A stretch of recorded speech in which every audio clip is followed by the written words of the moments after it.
Пред, мисля дека има повеќе од месец дена,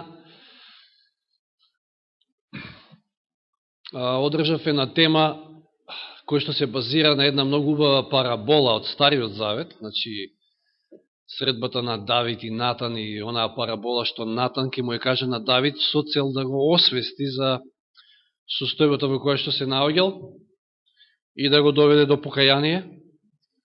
Значи Бог нормално преку него, Бог е тој кој што не води до покаяние. Па некако ни тргна со парабола, па потоа имавме тема базирана на 10-та заповед, која што гласеше, значи не посакуве, токму како и што гласи 10-та заповед, во која што некако се допревме до повеќе, меѓутоа највеќе до една парабола која што мене ми е најомилена, можам да кажам, во Новиот Завет овој пат. Па дури и минатата проповед која што гласеше Земи дарум, каде што зборувавме за, односно против наемничкиот дух како голем проблем, исто така се допревме до оваа парабола, која што парабола единствено ја запишал Лука во своето Евангелие. Во Лукино Евангелие во 15-тото поглавје се наоѓа оваа парабола, многу добро позната ни е, и не дека не сме зборувале на оваа тема, меѓутоа некако природно ми дојде после текот на овие претходни проповеди да проговорам и на оваа тема, највеќе пред се затоа што ги ценам и оние кои што не следат по интернет, па еве поздрав и до нив и до оние кои што подосна ќе не гледаат, како, значи ќе ја гледаат и ова и многу други проповеди како видеозапис. Значи оваа тема е одржана, меѓутоа немаме видеозапис од неја, така да се решив некако природно со текот на она што го зборував во изминативе неколку саботи, да еве проговориме на оваа тема која што ја поделив во два дела. Значи тоа е параболата за изгубениот или блудниот син, меѓутоа ја насловив како изгубени, затоа што станува збор за два сина кои што ги имал таткото и кои што и двајцата биле изгубени. Едниот на еден начин, другиот на друг начин. Сега, јас се надевам дека доколку ние сме во некоја изгубена состојба, дека или денеска ќе се пронајдеме, или пак следната сабота ќе се пронајдеме, а дај Боже да не се пронајдеме, ни ова, ни следната сабота во изгубените. Не знам дали некој ще се насли во ситуација да бидете изгубени. Значи, не збориме духовно. Значи. Онак, ето сте се нашли некаде и не знаете ни кај сте, ни кај да поедете, ни буквално изгубени, не знаете да се снајдете. Јас може би има повеќе примери, меѓутоа на два на кои што се сеќавам, а кои што се така повеќе ми оставиле впечаток, едниот, тоа ми се случи во 7-о одделение, кога обично во таа бивша Југославија се организира екскурзии, 7-дневни екскурзии низ цела Југославија се патуваше. Тоа се случуваше барем во нашата општина, таму во Свети Николе, во 7-о одделение. Значи на 7-дневна екскурзија низ Југославија и ги посетувавме сите оние, нели, познати историски места, знаменитости, ети Јајце, Дрвар, знаете. И се најдовме во Загреб, потоа што во стариот дел од градот, кој бил, веројатно прошетал и знае, каде што сите улици буквално наликуваат една на друга, баре мене така ми наликува. И се не сместија во еден хотел. Значи учениците бевме цела, значи таа генерација од нашето училиште, значи 4 класа, 7-оделенци. И сега после известно време, ајде да прошетаме ни стариот град од Загреб, па меѓу другото ја видовме и немавме прилика, знам, тоа беше затворено, не знам зашто, да ја посетиме и катедралата, ја видовме само така од надвор. И за цела среќа, ќе кажам сега, ќе се изразам со тој речник кој што ми бил познат од тогаш, запамтив на која адреса, значи адресата, улицата и бројот на која што се наоѓаше хотелот, тоа го запамтив.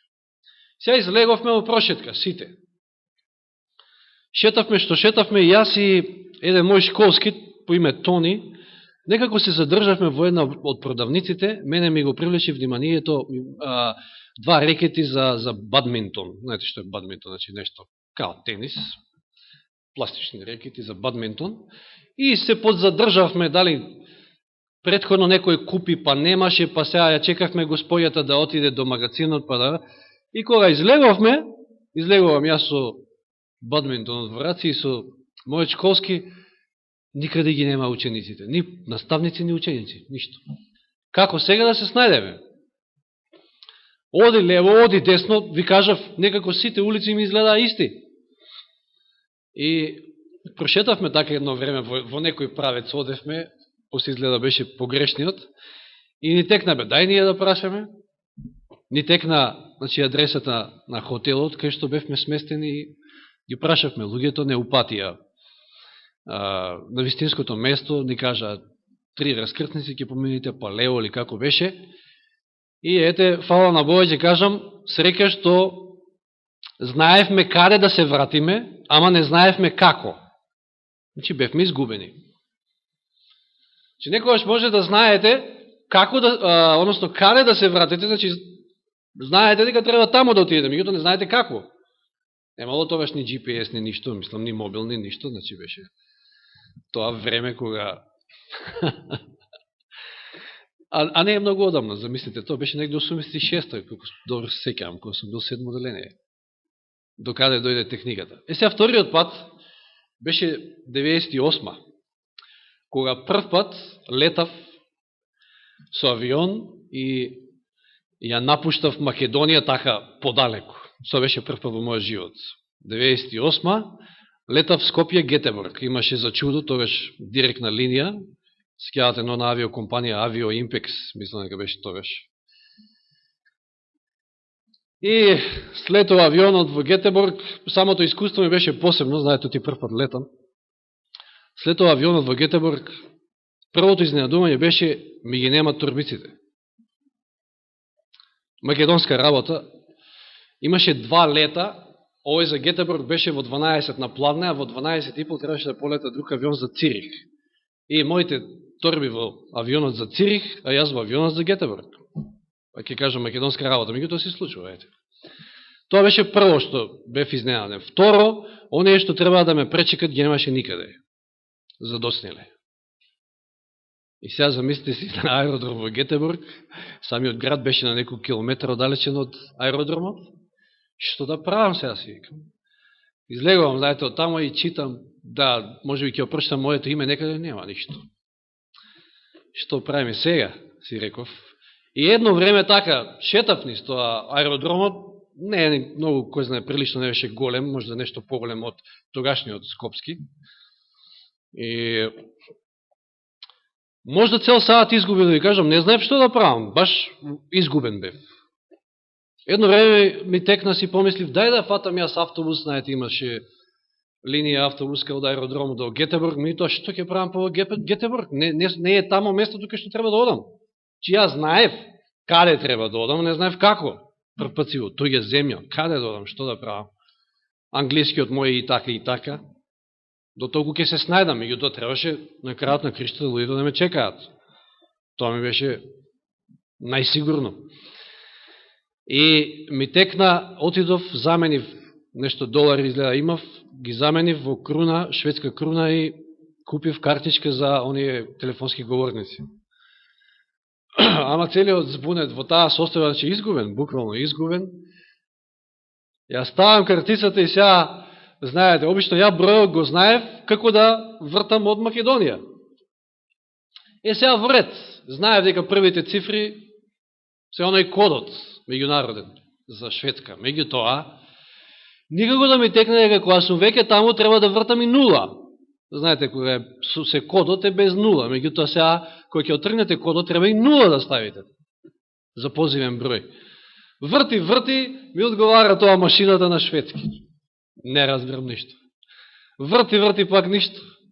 Леле си викам, што уште да направам? И тогаш ме допира некој до рамото, се вртам и тоа беше мис Тимса, ја знае брат Јани од Романија, кој што беше тамо нешто одговорна, не знам, admission director, не знам како да го преведам тоа, што уопште значи. Како и да е, и ме прашуваат, вие ли сте Борче Цветковски?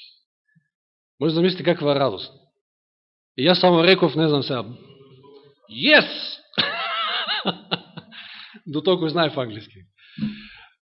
И толку бев радосен, што ете изгубен, ама ме најдоа тие кои што бях криви, мислам, за тоа, за таа моја состојба, затоа што не дојдоа на време.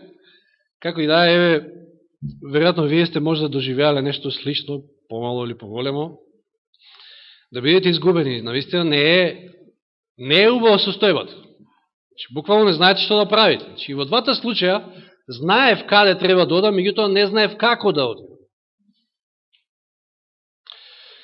И сега, кога сме кај Лука 15 глава, кај овој син, помладиот, кој што обично го нарекуваме блуден син, блудниот син, тој свесно знаел од каде оди и знаел и како да се врати. И тоа свесно го направил тоа што го направил. Сега зошто? Еве да читаме од 11 стих. Значи, денеска ќе се задржиме на блудниот син, а следната сабота на послушниот син. Едниот имал еден проблем, другиот имал друг проблем, ќе видиме. Значи, и рече, некој човек имаше два сина. Патем да споменам дека ова парабола Исус ја кажува во кој контекст. Ако читате на почетокот, од првиот стих, 15 глава, стихот гласи: сите цариници и грешници се приближуваа при него за да го слушаат, а фарисеите и книжниците пак негодуваа велејки, овој прима грешници и јаде со нив. Тоа за нив било незамисливо. Тие се нечисти, тие се осудени на пропаст. Како може тој да се дружи со нив? Меѓу другото, затоа и не го прифатиле за Месија. И имале сосема други идеи во главата.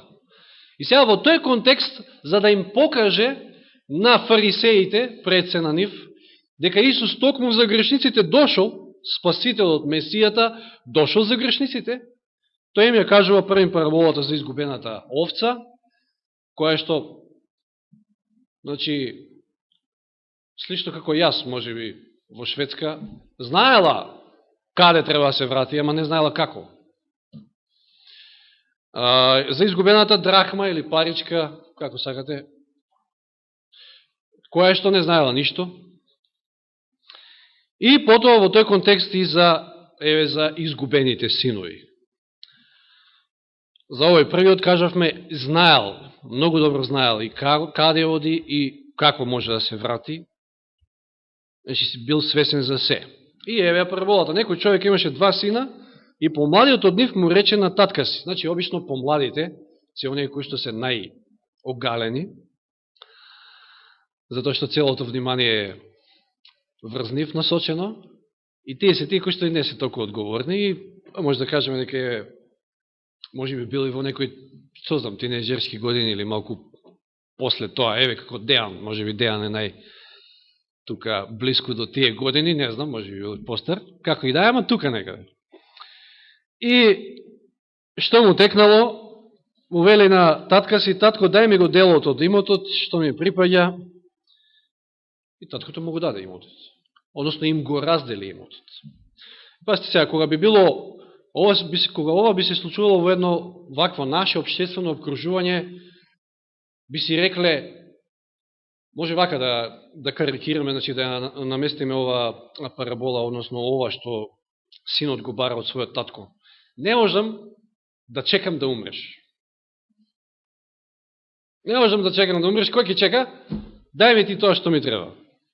И тоа во тоа општествено обкружување, значи во Израел, не било ни реткост да вакво нешто се случи, и таткото знаел да, уште доека бил и здрав и се, да го подели имотот пред се, за да им помогне на своите синови, ако склучувале брак, па треба да оформуваат фамилија, па да им се најде или нешто. Но во случајов овој младич не мислил на брак, не мислил на такво нешто, не мислил да си го среди животот, туку мислил да си го проживее под наводници животот. Му скиснало, веројатно, од правилата и прописите кои што ги трпел секојдневно тамо на имотот на својот татко, и сакал да види живот. Значи не можеме да кажеме дека ете, како да сакал да каже, не можам да чекам да умреш, меѓутоа велел вакво нешто. Не си ми битен ти, битни ми се парите. Ти воопшто не си ми битен. А тоа го покажува следниот стих, затоа што неколку дена му требале, веројатно можда да продаде нешто или било што, да собере што е негово и тргнал во бел свет.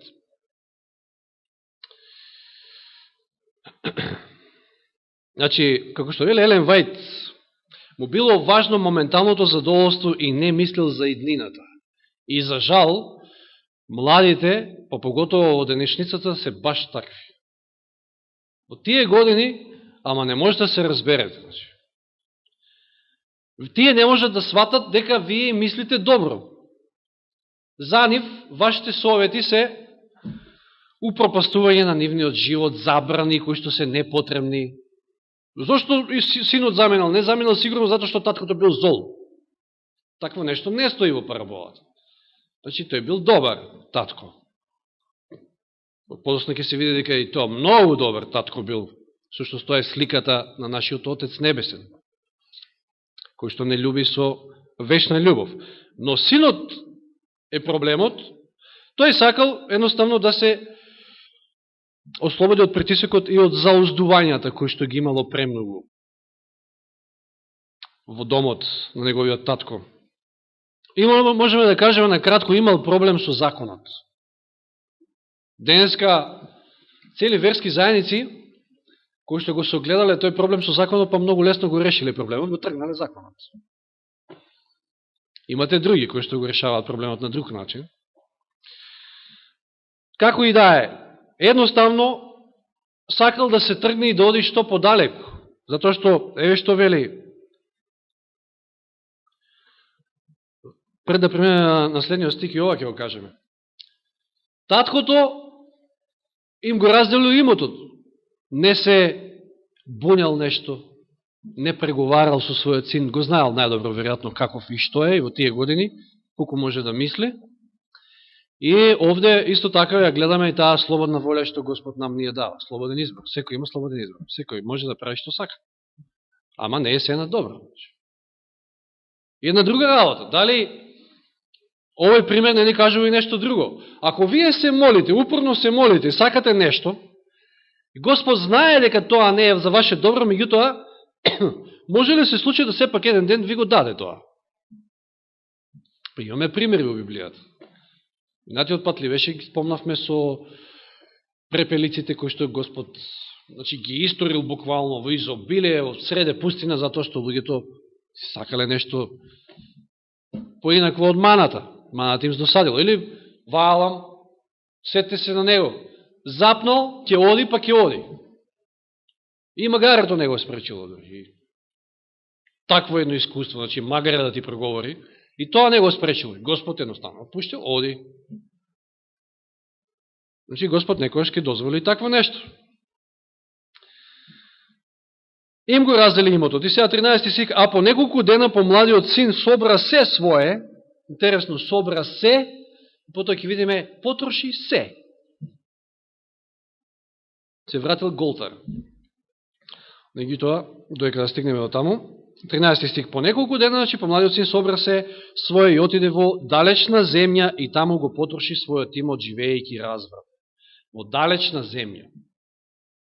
Си рекол, веројатно толку му скиснал животот кај својот татко, што рекол, што подалеку?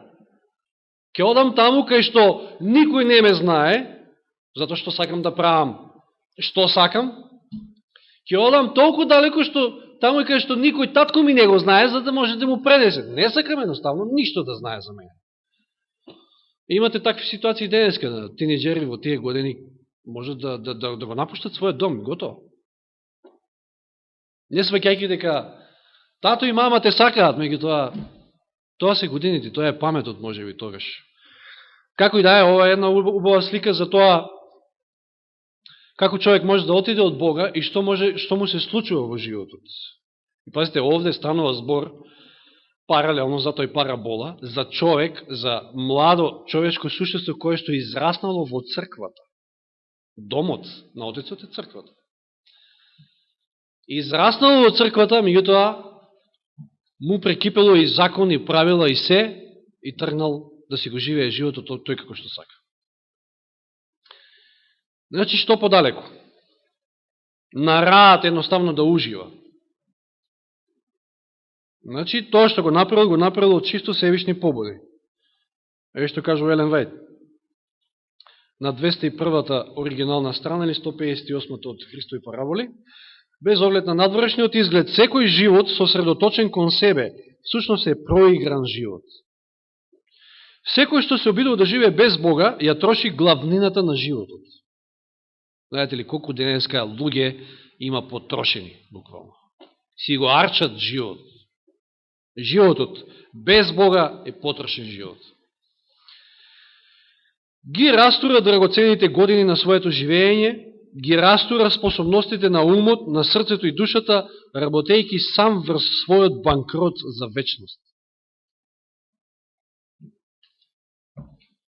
Може да банкротирате, да останете без пари, меѓутоа ова е многу пострашен банкрот. Тоа е животот кој што го посакал овој млад човек.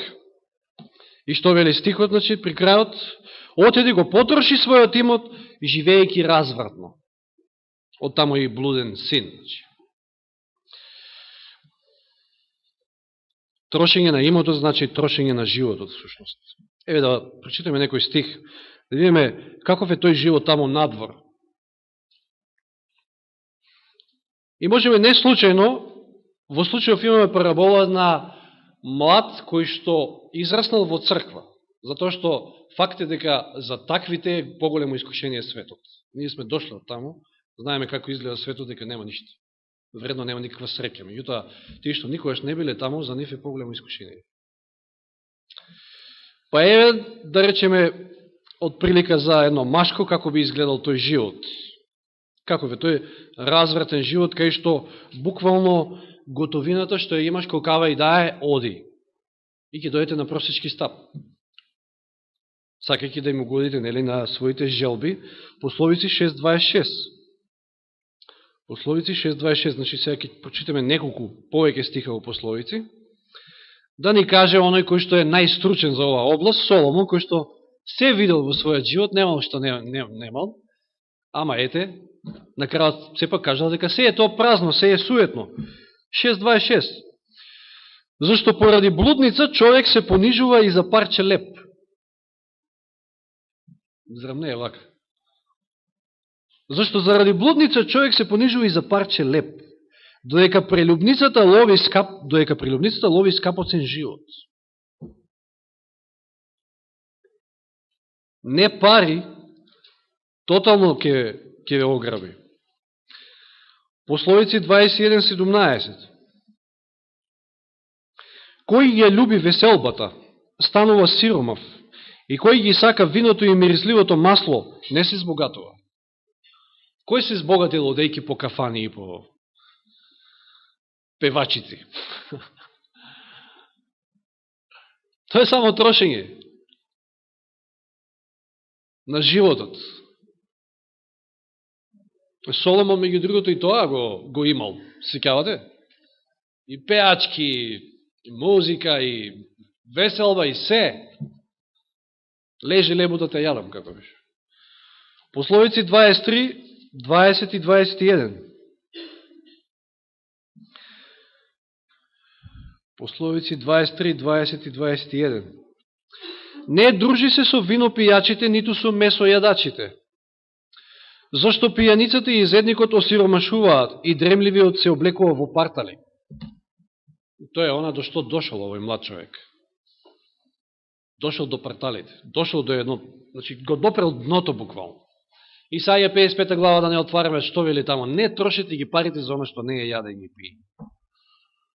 А денеска толку многу пари се вртат, значи баш таму се големите пари, токму за оно што не е јаде и пиење, за глупости. А тоа се замки и начини како ѓаволот едноставно да ве одвлече од домот на таткото. од спасението, да ви го уништи животот.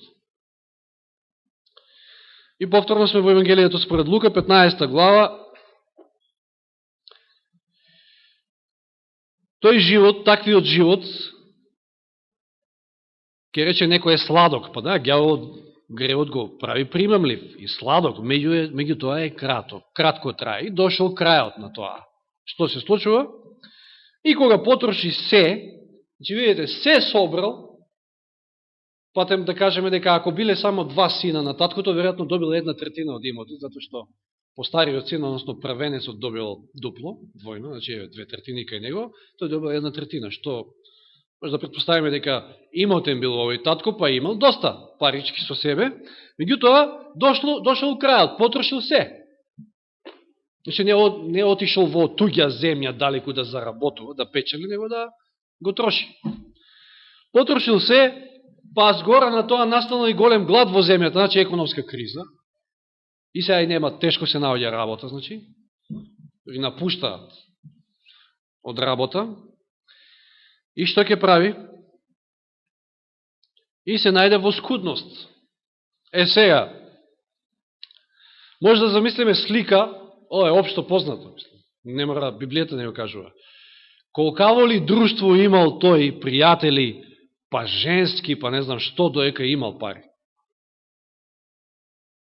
Пазите, вие да сте и на 90 години, имате такви ситуации, на 90 години со брчка до брчка, а имате добри пари, вие ќе ќарите, да се изразам така, некоја згодна и убава женска, нели така?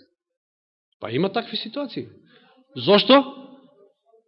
Да, Доналд Трамп или не знам. Зошто? Ама кога ќе ги снема, што се случува после?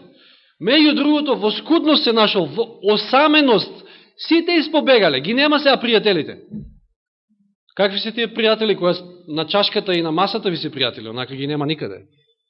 Читав минатиот пат стих, вистински пријател е оној кој што во неволја ви е и повеќе од брат, ама тие таквите, тие не ви се вистински пријатели. Се нашол во осаменост. Еве ви еден стих исто во Пословици 14.20. Пословици 14.20.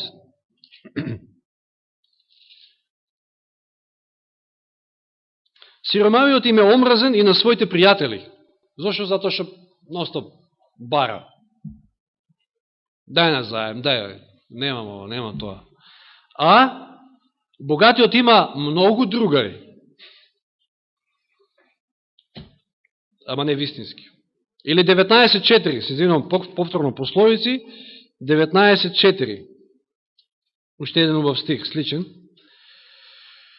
Богатството прибавува многу пријатели, а бедниот го остава и неговиот пријател. И токму тоа му се случило на овој младич. Останал без пари, тогаш останал и без жени, останал и без пријатели, сам. Економска криза. Нема работа. Веројатно тогаш и прв пат помислил за работа. Трошел доека имало, и снемало, и сега да ќе бара работа, како ќе живее, а економска криза. И дај што даш, што ви кажат. Каква има, таква, као денеска Македончето. Притиснато од сите страни, мора да иде во Италија, мора во Германија, ако треба и ќе чисти тоалет. Важно, има пари. Така и тој. Не тоалет, ова е бетер од тоалет. Не знам дали некојаш сте имале прилика да помините покрај Кочина или, мислам, некоја фарма. Еве, Јани Крео Рака, тој имаше прилика месеци и месеци да биде покрај свињите. Па поготово за евреин, ова е неверојатен пат. Дното го допрел, тоа што кажам. Има на Овче поле, тамо е свињарска фарма. Значи имате во околината на Свет Николе фарми какви сакате. Има живинарска фарма, има и нова добиточна краварска и имате и свињарска фарма. Таа тука баш на Овче поле и некојаш ако поминувате, ако ви отворам прозорецот, ќе осетите дека е тука некаде во близина и да не ја видите. Не да смрди, че многу повеќе од тоалет. Тој се нашол во една таква средина. И сега замислите си, каква е неговата беда. И отиде се прилепи при еден човек, значи на онаа земја, тој го испрати на своите полиња за да ги пасе свињите и сакаше да го наполни својот желудник. Ама, и тоа со што? Замислете си, немајки што да јаде, посакал да јаде од тоа што јаделе свињите. Дали некојаш ви се случило да бидете толку гладни, да би посакале да изедете и нешто што воопшто не ви е омилено за јадење? И се гадите можеби од него, ама гладни сте, што ти правите? Што знам, јас од јадењата немам некој баш што не ми е омилено, скоро се јадам. Но како и да е. Лушпите или што и да е, желади веде еден превод, што е, да, точно храна кој што ја јадат свињите, но никој не му ги даваше. Сега тргнал во бел свет, тргнал по живот, еве што нашол. Животот без Бога значи растурење на животот Бога. И сега ќе дојде на себе, кој ќе остане гладен и духовно празен, би кажал, каде има леп. Сега ќе му текне каде има леп. Значи, ако домот на таткото е црквата, вие сте заминали од црквата, леп таму надвор нема. Зборам в духовна смисла. Не знам што и да побарате, значи да задоволите таа своја душа, не можете да ја задоволите. Лебот е во Божиот дом. Лебот е Исус Христос, лебот е оному кај што се проповеда Исус Христос. Кај што се проповеда Евангелието, тоа е вистински леб за душата. И кога дојде на себе си, рече, колку наемници, значи колку слуги, ова го спомнав и минатиот пат за тој наемнички дух, колку наемници има кај татка ми, имаат леп и тоа во изобилство, а јас умирам од глад тука. И тоа е точно секојаш во Божиот дом, секојаш кај Бога има леп во изобилство. Бог го дава во изобилие. Се сеќавате кога ги умножил лебовите и рибите, останале 12 кошови плюс. Секојаш има плюс во изобилство. Никош нема да бидете гладни. И дури пазете, тој е исто наемник со свињите, а сега се присетува на наемниците кои што работат на имото на неговиот татко. Значи, веројатно, богат човек со голем имот, па и наемници имал да му работат. Се сеќава на нив како тие јадат леп, како имаат се буквално и дури до наситка и премногу повеќе од тоа. И доаѓа до идеја, ова веќе е тој процес кога делува Светиот Дух и кога се појавува покајанието, знаете, таа преобразба. Станува збор, пак ќе кажам, за човек, млад човек кој што бил во црквата, па ја напуштил, отишел во светот. Видел што има да се види таму, и сега дошол на себе, дошол до дното и рекол, па зашто ја не се вратам кај мојот татко? И спрема говор. Спрема, значи си мисли, еве вака сега ќе му кажам кога ќе го сретнам, ќе му речам, не сум достоен да бидам твој син. Значи потроши все, знае он што направил. Наемник да бидам, барем наемник да бидам, ќе имам што да јадам. Ваму нема ништо. Тоа е покајанието и нормално признанието. Затоа се потребни зборови. Затоа е потребно да се каже, кога ќе си греши мене на друг, треба да се каже нешто. Сгрешив, прости и така натаму. И што се случува? Сега во овој дел, од 20 стих го гледаме каков е таткото. Каков е нашиот татко небесен. Она што го зборувавме за планот на спасението. Колку е милостив. Ова било за поука за фарисеите, а уште поголема поука ќе биде и со случајот на постариот син. И тоа е ова исто така доста добра поука. И стана и тргна кон татка си. Некојаш враќањето од гревот е тешко, бара време, бара напор. Кој знае сега колку далеко отишол и сега се враќа. Замислите си, најверојатно упартали, како што и запишано. Кој знае дали имал обувки на нозете, а може да замислите како заминал со Rolls Royce, пример. Кој знае, со златници на рацете, има пари сега, има, а меѓутоа се враќа партал. И веројатно малку потешко било враќањето, меѓутоа се уште не дошол до дома. Зошто? И не успел да стигне до дома. И кога беше уште далеку, вели стихот, неговиот татко го виде. Како тоа? Уште далеку беше, неговиот татко го виде. Тоа покажува нешто. Дека таткото го чекал. Таткото цело време го чекал и го очекувал неговиот повраток, неговото враќање. Таков е нашиот татко. Не може да очекувате во светот, да речеме, сега, вашиот син ако ве напушти и истроши се, како ли ќе го примете назад? Што бараш? Што мајка бараш сега назад? Доби тоа што бараше? Го истроши, што бараш сега? Аде да те нема. Има такви ситуации. И тоа, овој татко е друг. Овој татко е полн со милост. Едва и чекал да се врати неговиот син. Не мислел на тоа што е се потрошено. Не, него му бил битен синот. И ништо друго. Да се врати. И што се случува? Неговиот татко, значи, го видео далеко и му се сожали, таков е нашиот татко, сожалив, и па се растрча и му се фрли на вратот, го целиваше. Немаше никаков муабет до тука, меѓу нив двајцата, ништо. А ој спремил цел говор и синот почнал. Татко, сгрешив против небото и против тебе, не сум веќе достоен да се наречам твој син. И минатиот пат спомнавме. Не го довршил својот говор. Таткото не му дозволил да каже, барем да бидам наемник. Не, па не си наемник, ти си син.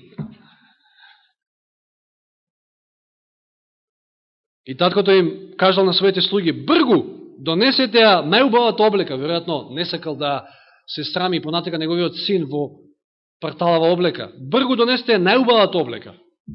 И зашто најубавата? Сеќавате ли? Зашто Јаков на колко му направил најубава облека од синовите? Кој син од 12 имал најубава облека? Јосиф. Зошто? Зашто му бил најомилен. Толку многу го сакал. Затоа најубавата, затоа на тој начин изразува љубовта кон него. Љубовта не се намалила. Љубовта Божја не се намалува во однос на нас, па не знам и што и да направиме во светот и какви грешки да направиме. Не се намалува. Тоа е таа совршена љубов, несватлива за нас. Меѓутоа, таа е љубов, таа добрина на Отецот наш е таа што не доведува до покаяние, таа е таа што не доведува до едноставно не освестува дека можеме да се вратиме и ќе бидеме прифатени. Значи, таткото во овој случај не постапил накако што постапуваат многу татковци денеска во светот. Може да му каже, нели, 300 работи. И тоа, знаете, ова е поука за нас. Кога некој се враќа од отпаднал па се враќа, што барем на него не му е јасно дека сгрешил.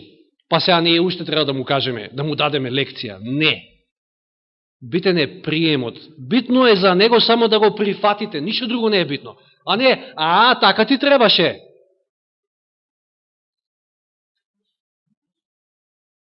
Тоа нема. Толку ли е глупав, значи он штом дошол при себе, значи он веќе е свесен дека сгрешил, па се враќа назад. Че нема потреба од лекции. А не колку пати, често пати тоа, и на децата може да го кажеме. А ја кога ти викав, ти не ме слушаше. Па ако ти е. Знаеме такви да бидеме, да. Но тоа е погрешно. Само љубовта може да предизвика љубов, нели? Значи, бргу донесете ја најубавата облека, облечете го и ставете му прстен на раката. Зашто прстен? Да се навратиме само малку држите тука прст.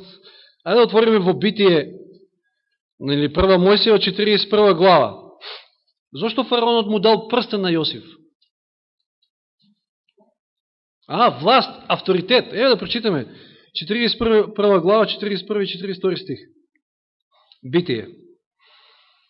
Значи не бил тоа, било каков прстен. Еве те поставувам, 41 стих, му рече фараонот на Јосифа, на целата египетска земја, значи ти давам власт, авторитет. Потоа фараонот го извади печатниот прстен, прстен со кој што Значи се ставал печат на документи, на ова, на она. Авторитет покажувал. И го стави на Јосифовата рака и го облече, плюс тоа, значи Јосифов го облека од најубава ткајница. Ево го, повторно истиот случај. Авторитет. Ти може би одиш, се враќаш и сакаш наемник да бидеш, во ред, тука се гледа тоа покаяние, значи вистинско покаяние. Значи,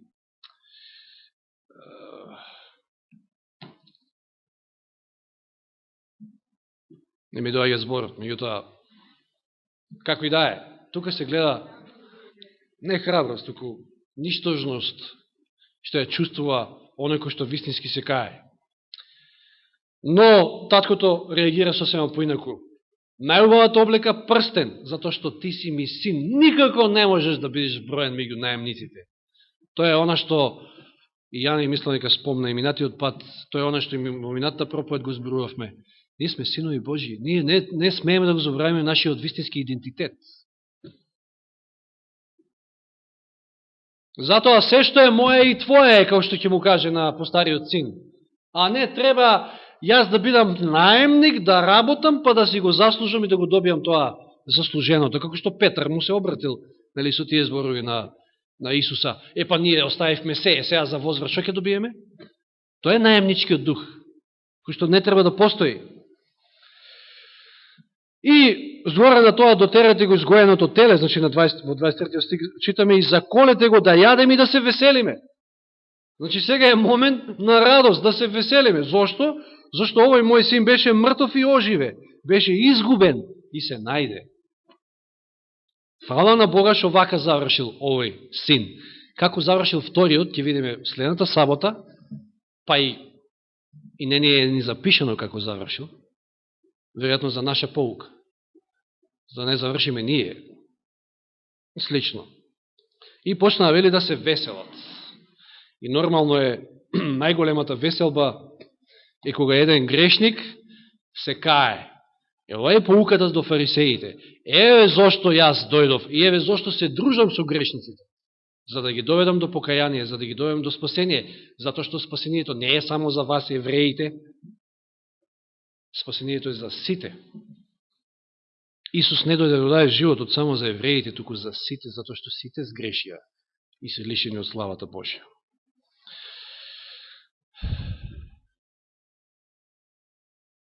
Радост, каква што ја гледам и кога е најдена изгубената овца, како што вели нели домакино тамо во 6 стих 15 глава. И кога ќе дојде дома, ќе ги повика пријателите и соседите и ќе им рече: радувајте се со мене зашто ја најдов својата изгубена овца. Ви велам, така ќе биде на небото поголема радост за еден грешник кој се кае, отколку за 99 праведници кои немаат потреба од каење. Таква радост имала и домакинката која што ја нашла изгубената драхма. А колку поголема вредност е човечката душа. Тука ќе застанеме. Еве ја надежта во нашиот Отец, во неговата љубов. Еве ја надежта која што треба да ја имаме, дури ако сме забегале, ако сме отишли во свет. Нашиот татко не чека, едва чека да се вратиме. Да ни го даде и прстенот, да ни даде и таа наметка на Христовата праведност, да не оправда како никош да не сме сгрешиле, затоа што сме негови синови. Нека му е слава на Бога. Амин.